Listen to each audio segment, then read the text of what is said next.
ہوں گے میرے غوث پاک۔ بس انہی کی سیرت سے کچھ باتیں آپ کے بیچ رکھ کے میں بات ختم کر لوں گا۔ میرے سرکار غوث پاک کی سیرت دیکھیے، آج اپنے حالات کا جائزہ لیں۔ 11ویں شریف کا لنگر ہوتا ہے، لڑ جاتے ہیں پلیٹوں کے چکر میں، میری تو نے پلیٹ ہی توڑ ڈالی۔ ہاں، بانٹنے والے کے کپڑے نوچ لیتے ہیں، ارے میں پکا 11ویں والا ہوں بھائی۔ یہ ہماری قوم کا مزاج ہے، حلوہ بنے تو سب سے آگے، زردہ بنے تو سب سے آگے۔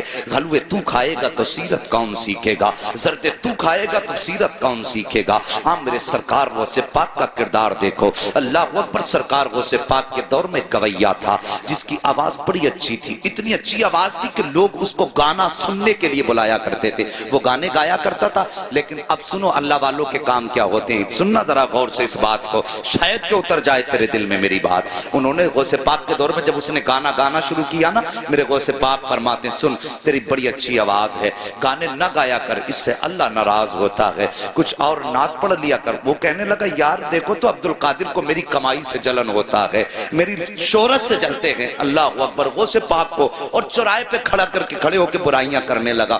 آج بھی کچھ لوگ ہوتے ہیں نا، ان سے کہہ دو کہ صاحب یہ کام نہ کرو تو کہتے ہیں نہیں جی تم تو میری برائی مجھ سے جلتے ہو، میری ترقی سے جلتے ہو۔ اللہ اکبر۔ ایسے ہی اس نے جواب دیا۔ وقت گزرتا گیا، لوگوں میں اس کی بڑی مقبولیت ہوئی، وہ پیسے کما کے لاتا تھا، گھر والے کھانا کھلا دیتے تھے، لاتا تھا کھلا دیتے تھے۔ لیکن یاد رکھو ہر چیز کی ایک عمر ہوتی ہے، اور صاحب کبھی یہ سوچ کے گناہ نہ کیا کرو کہ بڑھاپا آئے گا تو توبہ کر لیں گے، ابھی تو جوانی ہے، ابھی تو دیکھا ہی کیا ہے۔ نہیں جی، عمر کے کسی بھی حصے میں موت آ سکتی ہے۔ قسمت والے ہوتے ہیں جنہیں بڑھاپا ہاتھ آ جاتا ہے۔ اب تو دیکھا کہ سفید بالوں والے بستر پہ لیٹے رہتے ہیں، اور جوان لوگوں کے جنازے گھروں سے ہم نے اٹھتے دیکھے ہیں۔ یار موت کی تیاری کر لو، موت کی تیاری کر لو، اللہ کے بندو موت کو دور نہ جانو۔ موت ہمارا پیچھا کر رہی ہے، ہم موت سے بھاگ رہے ہیں لیکن موت ہمارے پیچھے ہے، ایک دن آ کے ہمیں پکڑ لے گی۔ اللہ اکبر۔ سرکار غوث پاک فرماتے ہیں سن تو توبہ کر لے۔ اس نے کہا نہیں تم جلتے ہو میری ترقی سے۔ وقت بدلا، گلے میں اب اس کے بڑھاپے کے اثر آئے، آواز دبنے لگی، لوگوں نے اس کو بلانا شروع کر دیا۔ لوگوں نے جب اس کو بلانا شروع کر دی، بند کر دیا، جب آواز ختم ہوئی لوگوں نے بلانا بند کیا، پیسہ ختم ہوا،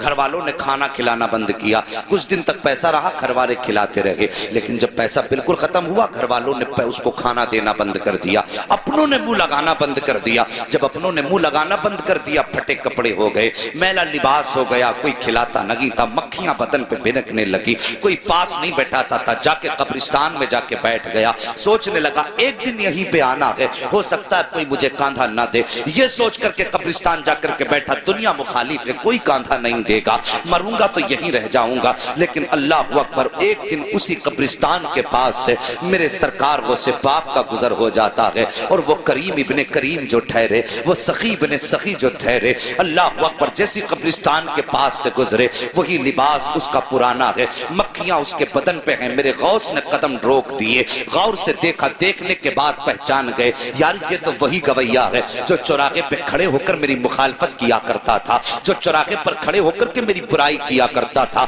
آپ گئے، اپنے شاگرد کو بلایا، بلانے کے بعد آپ نے کچھ پیسوں کی تھیلی دی اور اپنے شاگرد کے ہاتھ میں دے کر کے کہا جاؤ قبرستان چلے جاؤ، وہاں پر ایک غریب بیٹھا ہوا ہے، اس کو جا کر کے یہ پیسہ روپیہ جا کر کے دے دو۔ اللہ اکبر۔ جیسی وہ لے کر کے چلا، غوث پاک فرماتے ہیں نام مت بتانا کس نے دیا ہے ورنہ وہ شرمندہ ہو جائے گا۔ آج اپنی زندگی کا آپ جائزہ لیجئے، اگر زکوٰۃ بانٹتے ہیں تو کیمرے لگا کے بانٹا کرتے ہیں، خیرات تقسیم کرتے ہیں تو کیمرے لگا کے تقسیم کیا کرتے ہیں۔ یار ہم نے کوئی نیکی کی تو اللہ کو دکھانے کے لیے کی یا بندوں کو دکھانے کے لیے کی ہے؟ اگر دنیا کو دکھانے کے لیے کرتے ہو تو یہ نیکی تمہارے منہ پہ مار دی جائے گی، اگر اللہ کو دکھانے کے لیے کر رہے ہو تو پھر کسی کی پرواہ نہ کرو، کوئی دیکھے نہ دیکھے، بس یہ سوچا کرو کہ یا تو خدا دیکھے یا مدینے والا مصطفیٰ دیکھ لے، اور کسی کی غربت کا تماشا نہ اڑایا کرو۔ آج لائنیں لگتی ہیں، رمضان کا مہینہ آئے گا، خیرات بانٹیں گے دولت والے، اعلان کریں گے اس کی طرف سے کمبل بٹ رہے ہیں، وہ غریب جا کے بیٹھ جاتے ہیں، شرم نہیں آتی؟ انتظار کراتے ہو، آگے بڑھو، وقت بہت کم ہے صاحب۔ میں کہتا ہوں کوئی بھی کام کرنا ہو اللہ کی رضا کے لیے کیا کرو، ہمیں مرنا ہے۔ بس یہ یاد رکھو ہمیں حسنین کے نانا کو منہ دکھانا ہے، مولا علی کا بھی سامنا کرنا ہے، صاحب ان کا سامنا کرنا ہے، کس منہ سے سامنا کرنا یہ تجھے اور مجھے سوچنا پڑے گا۔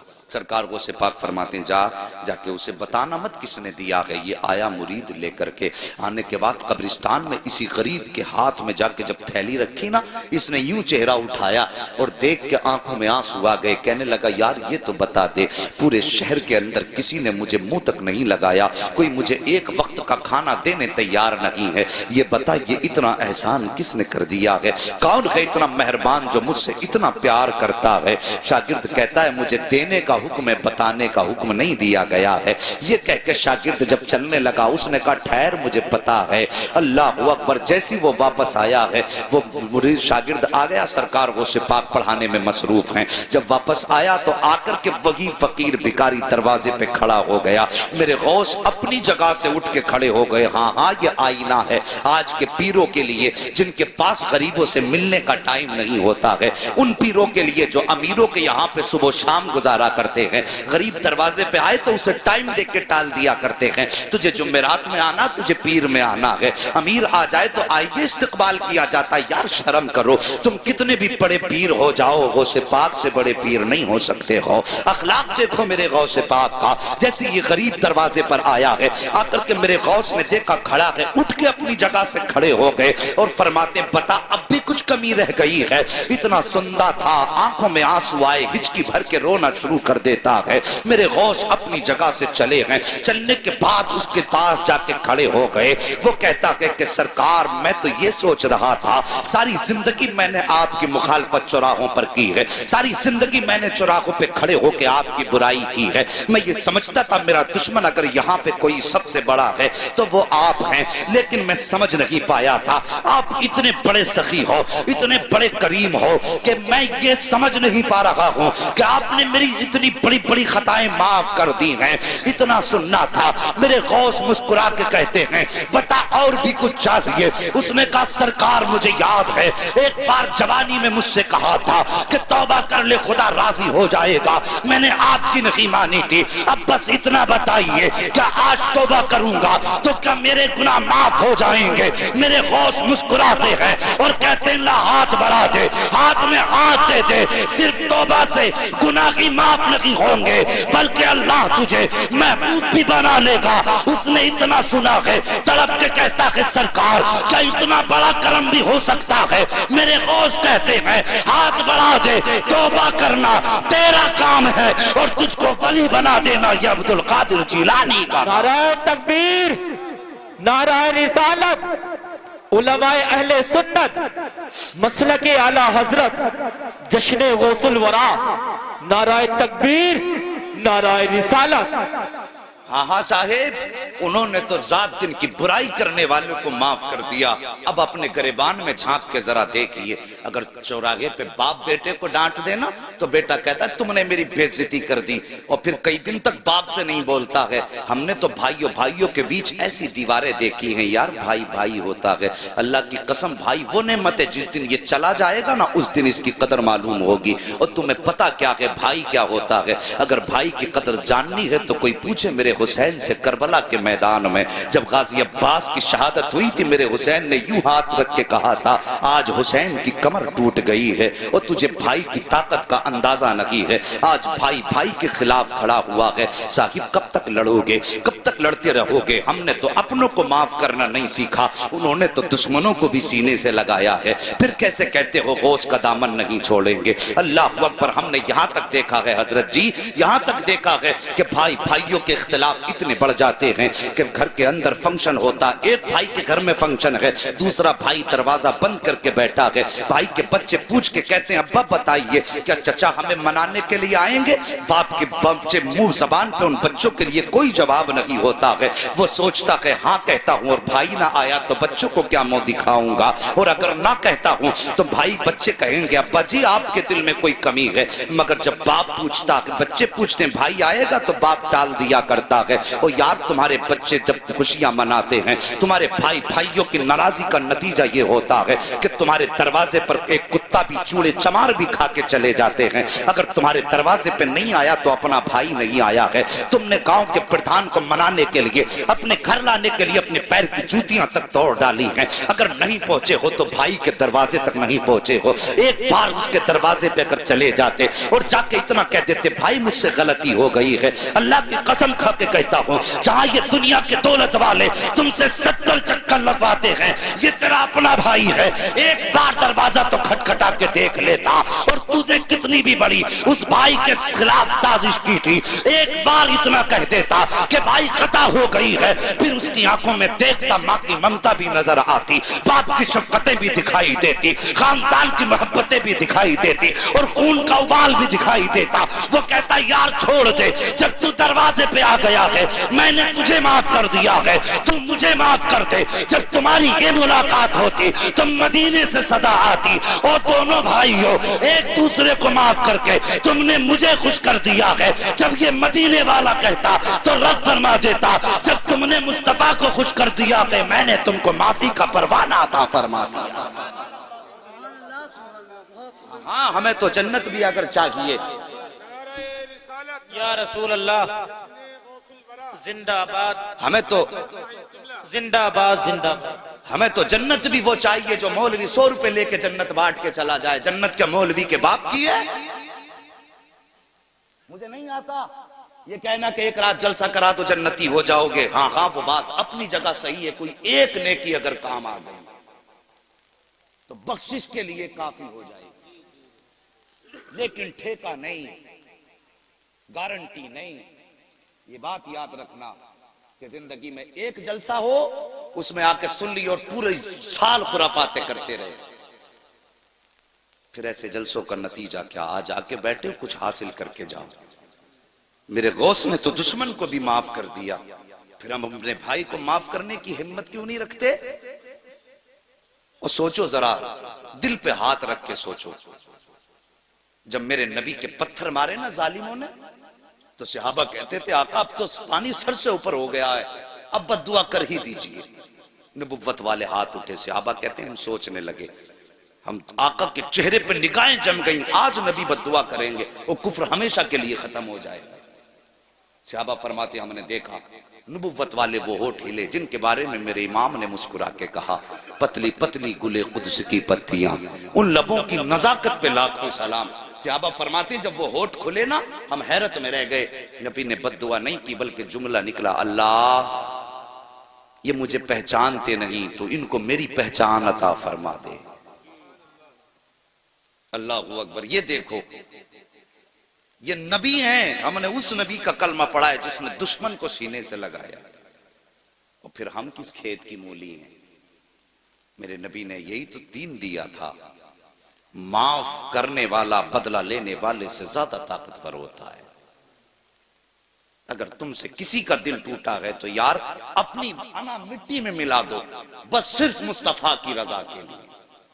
میں کچھ نہیں کہتا تم سے، صرف مصطفیٰ کی رضا کے لیے۔ اور صبح کو جا کے دروازہ کھٹکھٹا دو، اگر وہ یہ بھی کہے ذلیل تجھے شرم نہیں آئی، اتنا بے غیرت پھر بھی چلایا دروازے پہ، تو منہ نہ بگاڑنا، مسکرا کے کہنا یار میں تیرے لیے نہیں آیا، میں تو مدینے والے مصطفیٰ کے لیے آیا۔ اتنا کہہ کے اپنی انا مٹی میں ملا دو۔ حضرت علی فرماتے ہیں اگر کسی بڑے کا ادب کرنے میں یا انکساری میں کسی کی عزت کم ہو جائے تو حضرت علی فرماتے ہیں وہ قیامت میں میرا دامن پکڑ لے۔ جھکنے والوں کو اللہ عزتیں کم نہیں کرتا بلکہ جھکنے والوں کو اللہ عزتیں زیادہ عطا فرماتا ہے۔ بات سمجھ رہے ہیں میری؟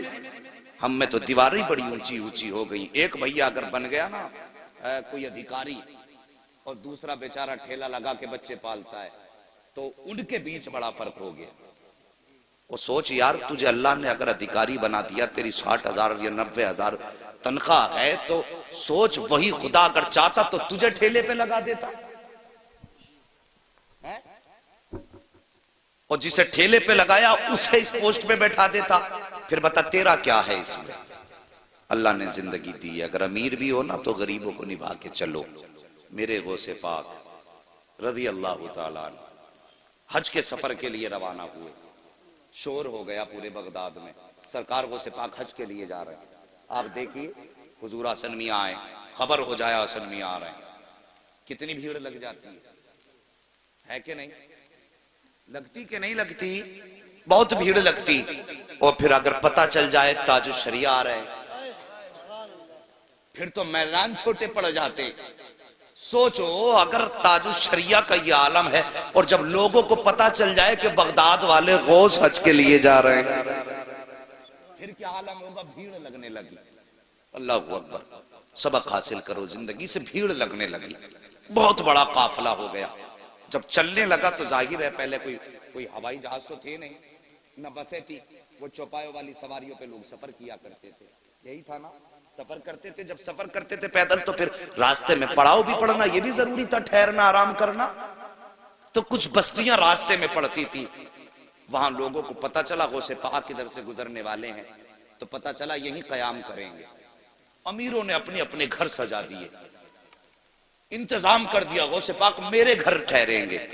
لیکن ایک غریب تھا, وہ سوچنے لگا, تمنا تھی کاش میرے پاس دولت ہوتی, میں اپنے گھر بیٹھاتا غوث پاک کو, میں اپنے گھر بیٹھاتا اگر میرے پاس دولت ہوتی. لیکن اب میں اپنے گھر نہیں لاؤں گا, کیوں؟ میں ان کے لائق نہیں, بس ان کا دیدار ہو جائے یہی بہت بڑی بات. لیکن یہ کہتا میں بیٹھا تھا, اچانک میرے دروازے پہ شور ہوا, وہ یار دروازہ تو کھول. کہا میں نے جیسی کھول کے دیکھا سامنے میری چوکھٹ پہ غوث الاعظم مسکرا رہے تھے. بڑے بڑے امیر کھڑے ہیں لیکن میرے غوث نے غریب کے دروازے پہ دستک دی. وہ کہتا میرے گھر میں کچھ بیٹیاں تھیں اور جن کی میں شادی کرنا چاہتا تھا, انتظام نہیں تھا, اور مجھے ڈر یہ تھا غوث پاک کو ٹھہراؤں گا تو ان کے ساتھ لوگ بھی ہوں گے, ان کے کھانے کا بھی انتظام ہوگا. کہتا غوث پاک آئے, میرے گھر میں ٹھہرے. فرماتے ہیں پورا انتظام غوث پاک نے فرمایا کھانے کا ہے. آج نذرانے لینے کا تو رواج پیروں میں نظر آ رہا ہے, لیکن دینے والا پیر نظر. سوچو, خود سوچو, اگر میں غلط ہوں کہہ دو کھڑے ہو کے.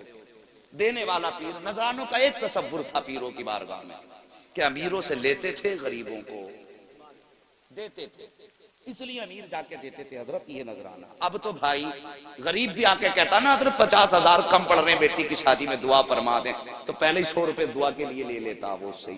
پہلے 50,000 تھے, اب وہ رہ گئے 49,950 غریب تھے. 50 اور گھٹ ہو جاتے, کم ہو جاتے ہیں. مگر میرے غوث پاک اللہ اکبر قربان جائیں, ایسے دستگیر زمانے میں کوئی نظر آتا ہی نہیں. تیری نسل پاک میں ہے بچہ بچہ نور کا, تو ہے عین نور تیرا. سبحان اللہ. سب کو نعت یاد ہے, اللہ سلامت توجہ ہے. کہتا ہے میرے غوث پاک میرے گھر پہ ٹھہرے, انتظام کیا کھانے کا. اور پھر وہ کہتا ہے لوگ آئے نا, نذرانہ دینے لگے حضرت, نذرانہ دینے لگے. کہنے لگا انتظام سارا غوث پاک کا تھا, لیکن میری بستی میں میرا چرچا ہو گیا, لو اس نے غوث پاک کے سارے ساتھیوں کے کھانے کا انتظام کیا. کہنے لگا دیکھو کام ان کا تھا, نام میرا ہو گیا. اللہ اکبر. کہتا ہے جب سارے لوگ کھا چکے, رات گزاری, صبح چلنے لگے, میرے غوث نے مجھے بلایا اور بلا کے فرمایا ذرا قریب آ, اور سینے سے لگا کے کان میں کہنے لگے بیٹیاں جوان ہیں, انتظام نہیں ہے شادی کا. بس اتنا کہا تھا, غوث پاک پہ جتنا بھی نذرانہ مریدوں نے دیا تھا وہ سب اٹھا کے میری گود میں ڈالا اور فرمایا جا جا بچیوں کا انتظام فرما دے. وہ کہتا ہے بظاہر تو تھوڑا تھا, لیکن اللہ نے اتنی برکتیں دی کہ میری بچیوں کی بھی شادی ہو گئی اور نسلوں کے گزارے بھی ہونے لگے. اللہ اکبر. کون دیتا ہے دینے کو منہ چاہیے, دینے والا ہے سچا. ہمارا نبی غریبوں سے پیار کرو, یہ میرے نبی کا فرمان ہے, اور یہ میرے غوث کی زندگی کا. ایک بات آخری نبی کی بیان کر کے بات ختم کر لوں, ابھی برداشت کریں گے تھوڑے سے. اللہ سلامت رکھ کے سارے بول دو یا رسول اللہ. ہے جی اتنی کنجوسی سے نہیں, اب نبی کے صدقے میں ہاتھ ملے تو اٹھائی دیجئے. میں نے اب تک کسی سے سبحان اللہ کہلوایا, تھکایا آپ کو, بس چاہتا تھا ذہن منتشر نہ ہو, دل میں بات اترے. لیکن اب ذرا بیداری دکھائیے اور بولیے یا رسول اللہ. اللہ سلامت رکھے. بس توجہ کیجئے, میرے نبی نے غریب پروری کیسی فرمائی. توجہ کرنا, بس 10 منٹ رہ گئے. خیریت ہیں پیچھے والے لوگ؟ ٹھنڈی ہوا تو نہیں لگ رہی ہے؟ کوئی بات نہیں, یہاں ٹھنڈی برداشت کر لو, قیامت میں گرمی سے غوث پاک بچا لیں گے. انشاءاللہ. توجہ ہے میرے نبی. اللہ اکبر. اتنا غریب پرور قربان جاؤں. ہمیں تو دولت پہ بو ہے, گھمنڈ ہے دولت کا. کیا کرنا ہے یار, آج آنکھیں کھلی ہیں تو سب ہمارا ہے, جس دن بند ہو گئی سب پر آیا. اس پہ نہیں اترانا چاہیے, اس پہ نہیں اترانا چاہیے. واصف علی واصف ایک بڑا مشہور شخص گزرا ہے, انہوں نے اسکول بنایا, اسکول انٹر کالج جو بھی بنایا, لوگ اس بڑا نرم دل تھا. اس کی بات بہت, اس نے اہم بات کہی تھی. اس نے لوگوں نے اس کے پاس آتے ایڈمیشن کرانے کے لیے, تو لوگ کہتے کہ صاحب غریب ہیں فیس نہیں دے پائیں گے, تو کہتا تھا چلو معاف کر دیں. کوئی آ کے کہتا غریب ہے فیس نہیں دے پائیں گے, تو لوگ کہتے تھے چلو, پھر کہتا معاف کر دی. جو اس کا پرنسپل تھا اس نے کہا سر اگر ایسے ہی معاف کرتے رہیں گے تو دھندا کیسے چلے گا. اس ٹائم تو کمائی کا سب سے اچھا سسٹم ہے, اسپتال بنا لو یا کالج بنا لو. سب سے تیز امیر ہونے والا سسٹم, کالج بنا لو یا اسپتال بنا لو, کوئی فیس نہیں. کتنا لے لیں کتنا دے دیں کچھ پتا نہیں ہے. توجہ ہے. ہاں برا مت ماننا اگر کسی کا اسکول ہو تو نصیحت حاصل کرنا. واصف علی واصف سے پرنسپل نے کہا کہ اگر سر ایسی معاف کرتے رہے تو دھندا کیسے چلے گا. اس نے کہا یہ اسکول میں نے پیسہ کمانے کے لیے نہیں بنایا. کہا پھر, کہا میں نے یہ جو لوگ بھیجے ہیں فری کیے ہیں, اس لیے نہیں کہ یہ لوگ میرے اسکول کو پیسہ دیں, بلکہ اس نے کہا تھا میں اس لیے فیس معاف کر رہا ہوں تاکہ یہ لوگ میرے جنازے میں شامل ہو جائیں. یاد رکھنا اس بات, بہت بڑی بات اس نے کہی تھی. یہ میں اپنے جنازے کی بھیڑ بڑھا رہا ہوں, کوئی مہربانی نہیں کر رہا ہوں, جنازے کی بھیڑ بڑھا رہا ہوں.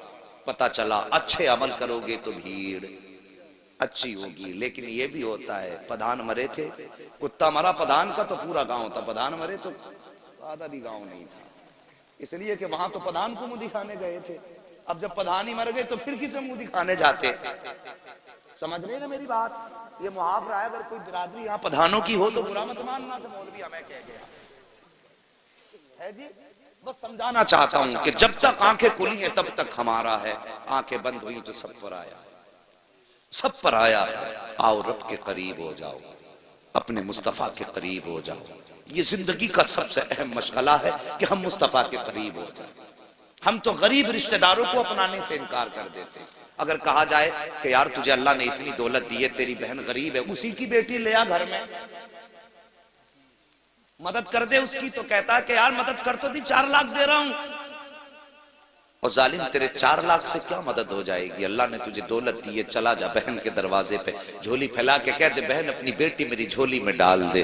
اللہ کی قسم کھا کے کہتا ہوں خالی ہاتھ بہن کی بیٹی بھی آ کے لائے گا, میں یہ نہیں جانتا دنیا کیا کہے گی, تیرے برادری والے کیا کہیں گے, گاؤں والے کیا کہیں گے, یہ کچھ بھی کہیں, لیکن خدا کی قسم تو گھر بعد میں آئے گا, مدینے والے کا سلام تیرے نام پہلے آ چکا ہوگا. یہ کیا کرو. ہم تو غریبوں کو اپناتے ہی نہیں. فتح مکہ ہوا, میرے نبی مکہ شریف میں تشریف لائے. توجہ ہے, مکہ میں تشریف لائے. حضرت ام ہانی میرے نبی کی چچا زاد بہن, حضرت علی کی سگی بہن, حضرت ام سارے بولو ام ہانی, جن کے گھر سے نبی معراج میں گئے. آقا کریم ہجرت سے پہلے انہی کے گھر آ کے بستر پہ لیٹ جایا کرتے تھے. پسینہ آتا تھا نا تو حضرت ام ہانی بوتل میں بھرتی تھی, شیشیوں میں. بچے کہتے تھے امی کیا کر رہی ہو, بچے کہتے تھے, پوچھا کرتے تھے کیا ہے یہ, کہا مصطفیٰ کے بدن کی خوشبو اکٹھا کر رہے ہیں. اللہ اکبر.